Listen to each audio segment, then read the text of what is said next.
What's going on, YouTube modeling community? Pappy here at West Georgia Rods and Customs. Bought a new airbrush this last week. Been wanting to use it. Been kind of integrating it into the 70 Pro Street build that I'm doing here. Kind of testing how it works out. I'm very satisfied with it. This is the Neo Iwata TRN1. Man, I tell you what, I've run this thing. I've been painting with it all weekend, and I tell you, my thoughts on it are great. A lot of you guys know, how you do the old airbrushes. This one's more ergonomic, which you're really doing it, like this, or you can do it kind of the same similar way. I've got arthritis in my fingers real bad, so I find it a little bit more beneficiary if I'm doing it like this. That way I'm not taking like the old one and pulling it back like this. But this one I'm using more my thumb or my bird finger than I am anything. So, but today I thought I'd show y'all. I've got a lot of stuff taped up here on that it's involved in the 70 Pro Street build.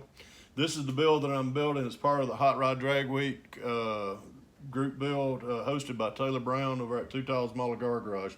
Today I'm going to be shooting some Tamiya XF68 NATO Brown. I've already got this stuff thinned. Had some questions about thinning the Tamiya paints. I'll show y'all how I do that maybe in another video. It won't be right now, but I've already got this stuff already thinned. I use the X20 thinner that Tamiya makes. I'll show y'all, like I said, I'll show you how I do that as far as the thinning in a later video. But today I want to show y'all how this operates. Golly, man, you can really dial in, dial out how much paint flow that you've got. You can shoot a small circle or you can shoot a very large circle, which is usually throwing out a lot of product, a lot of paint. Let me switch my air compressor on. Sorry, it'll be a little noisy for just a second. That's noisy.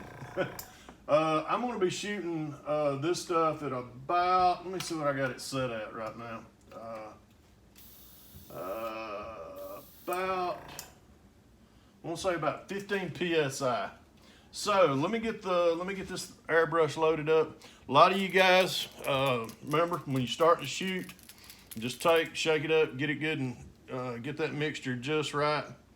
I take a pipette and just draw what I'm going to use up in there. It doesn't take a whole lot for what I'm going to do here.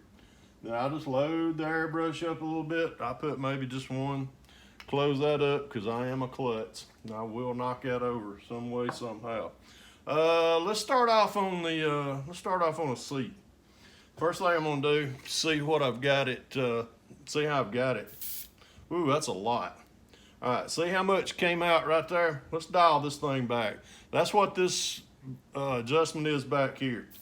See, there's just you didn't even really, there's a little more. There we go. That's about what I want right here. All right, let's start having a little bit of fun. Ah, yeah, perfect. Just what I want. XF60, I think this is the 68. This is a NATO Brown, so I want it to dry kind of fast. So I'm shooting this at about 15 psi.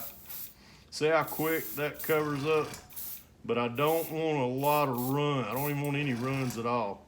See how, let me get this up close right here. Let me see if I can see how quick. Check that out. There we go. Beautiful, beautiful.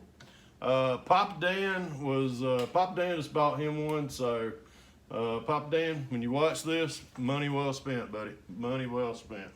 Got some other guys out there in the community that they've contacted me directly and wanted to know, Pappy, what's your thoughts on it? Well, I tell you what, after I've shot a lot through this gun this weekend, and it is I like it. I mean, my overall thoughts is money well spent. You can pick this up at the Hobby Lobby. They've got these. Where you go, Pappy? Just drop that off. Look at that. That's that. See, I almost dropped it. And you just see how much. I've got a Chicago pneumatic, or I'm sorry, Central pneumatic air compressor, if anybody's wondering.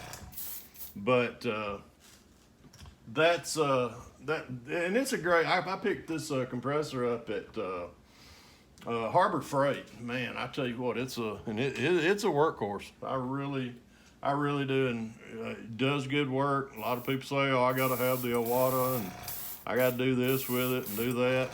It's got the air separator or the moisture separator built into it, so I'm pretty happy with it. And then as far as the Neo Iwata airbrushes, I love them, man. I've had that little small one for years, and it's just now I'm starting to, my fingers, like I say, I ain't got a straight finger on my hand.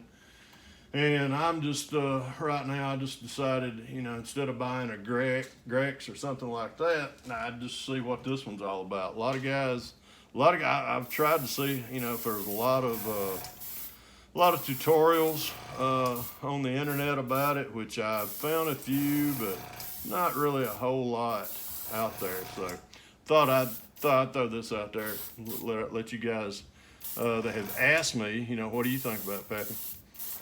My overall thought of it, guys, I love it. I love it. If you take real good care of your airbrushes, they'll last you a long time. And when I say take good care of them, I mean that means once you get finished, with your paint session, run you some.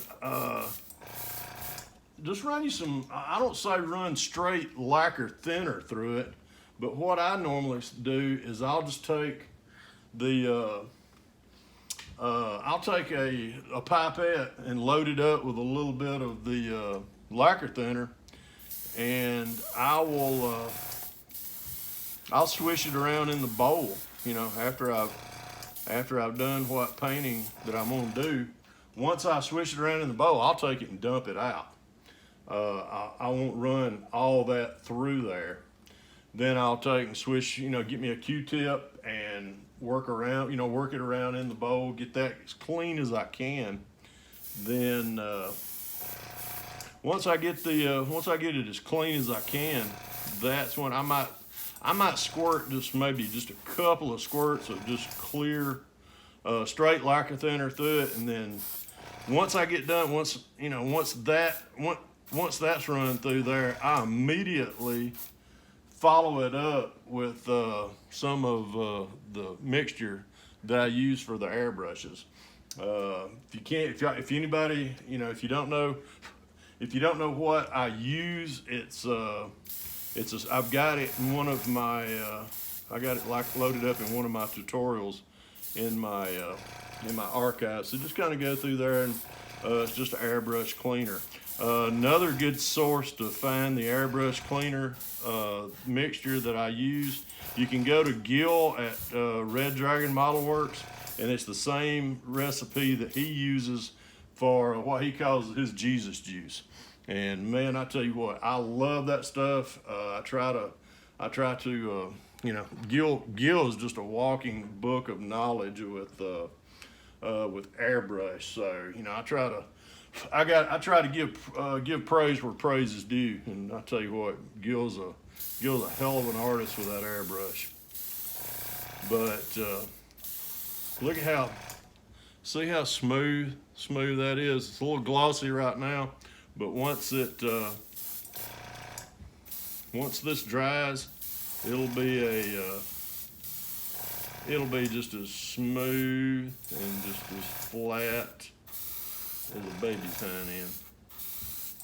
And see, I've got this dial back to where it's blowing out just a little bit of paint, but it's not enough paint to where it'll run or anything. There's the dash. I'll get a little bit more, but look at that. My overall take on this airbrush, guys, if you're gonna spend the money, if you want to buy the Grex, if you want to buy, an Iwata, You know, buy what you want. Buy what's going to work for you. If you want a good result, sorry, you have to look at my arm here for a minute, guys. I'm trying to find a place to put this dash without ruining it. But buy what you want. Buy what your budget can allow. Don't buy what, you know, oh, that's what so and so uses. Buy what you can what you can afford and what you what your budget allows you. But anyhow, guys, if you can dream it, build it. God bless y'all. Pappy out here.